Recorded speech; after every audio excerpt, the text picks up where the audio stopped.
Assalamualaikum warahmatullahi wabarakatuh. Halo adik-adik sekalian, kembali berjumpa dengan saya Rifai di channel saya Rayyan Irwan.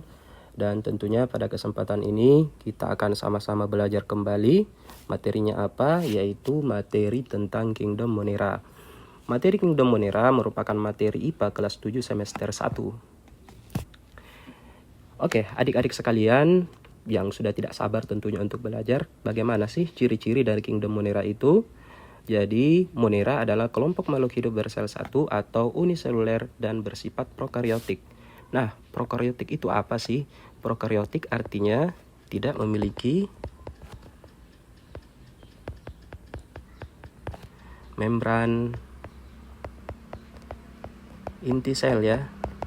Jadi, materi genetiknya itu tersebar dalam sitoplasma karena tidak terbungkus oleh membran inti. Kemudian anggota Kingdom Monera berkembang biak dengan cara membelah diri, sehingga perkembangbiakan dari anggota Kingdom Monera itu sangat-sangat cepat sekali. Nah, ini adalah contoh gambar dari anggota dari Kingdom Monera. Mungkin sudah ada adik-adik sekalian yang bisa sedikit menerka. Kira-kira makhluk hidup jenis apa sih yang tergolong ke dalam Kingdom Monera? Ada yang bisa menebak? Oke, tentunya adalah bakteri. Salah satunya adalah bakteri. Nah, Kingdom Monera terdiri atas dua anggota, yaitu yang pertama adalah kelompok bakteri dan yang kedua adalah kelompok ganggang biru atau cyanobacteria. Kita ke bakteri terlebih dahulu. Ciri-ciri dari bakteri adalah yang pertama uniseluler. Jadi, bakteri hanya memiliki satu sel dan satu sel inilah yang melaksanakan seluruh fungsi kehidupan dari bakteri, mulai dari respirasi, kemudian metabolisme, kemudian reproduksi, semua hanya dilakukan oleh satu sel itu.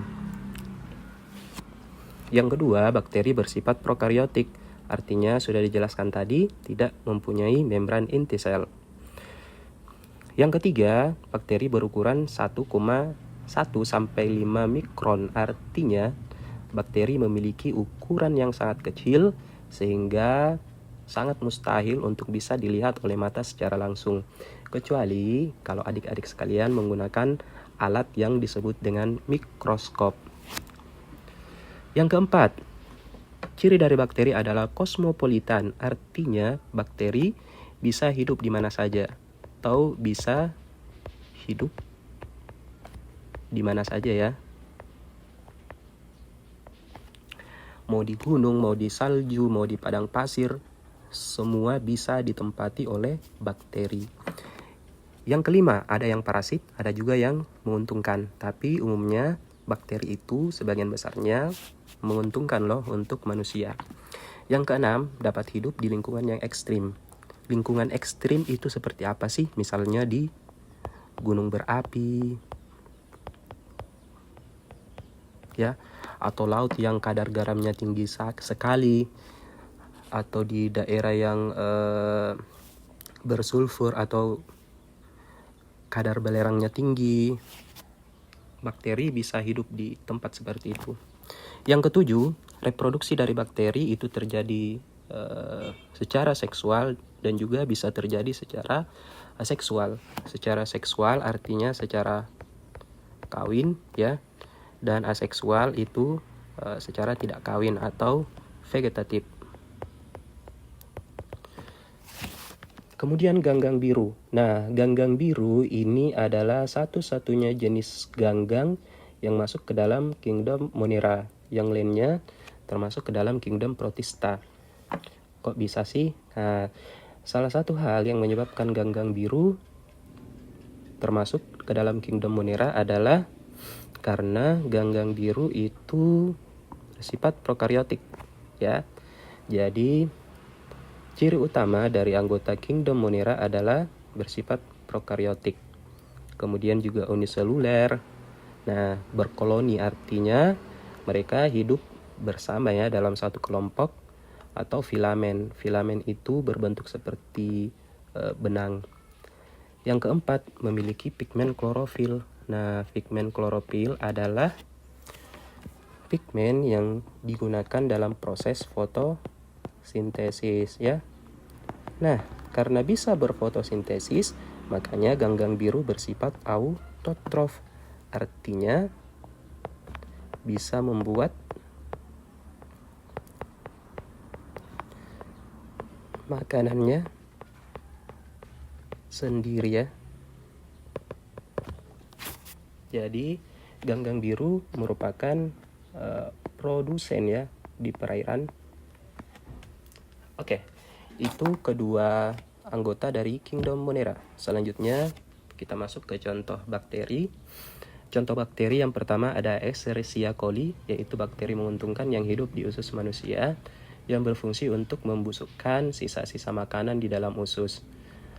Walaupun menguntungkan, tetapi jika kadar atau jumlah bakteri E. coli ini terlalu tinggi di usus, maka bisa menyebabkan kita menjadi diare. Kemudian yang kedua adalah Lactobacillus lactis, bakteri yang berperan dalam proses pembuatan keju. Ayo adik-adik sekalian, di sini siapa yang suka dengan keju? Ternyata keju dibuat dengan bantuan bakteri. Yang ketiga, ada bakteri yang disebut dengan Salmonella typhosa. Nah, ini nih bakteri yang salah satu bakteri yang merugikan bagi manusia karena bisa menyebabkan penyakit tifus. Selanjutnya ada bakteri Vibrio cholera. Bakteri ini adalah penyebab penyakit kolera, salah satu jenis penyakit pada sistem pencernaan manusia. Itulah tadi contoh-contoh bakteri baik yang menguntungkan ataupun merugikan. Selanjutnya, macam-macam bentuk bakteri. Ada yang batang, bulat, spiral. Nah, ini adalah contohnya untuk bakteri yang berbentuk batang, bulat, dan spiral. Kemudian untuk contoh cyanobacteria ada dua, yaitu Anabaena azolla atau ganggang biru yang dapat mengikat nitrogen, juga bersimbiosis dengan paku air Azolla pinnata. Karena bisa mengikat nitrogen, artinya ganggang ini sangat bermanfaat sekali dalam dunia pertanian. Yang kedua ada spirulina, merupakan ganggang dengan kandungan protein yang sangat tinggi, sehingga dikenal dengan protein sel tunggal atau PST. Oke, itulah tadi pembahasan kita mengenai Kingdom Monera. Terima kasih atas perhatiannya. Assalamualaikum warahmatullahi wabarakatuh.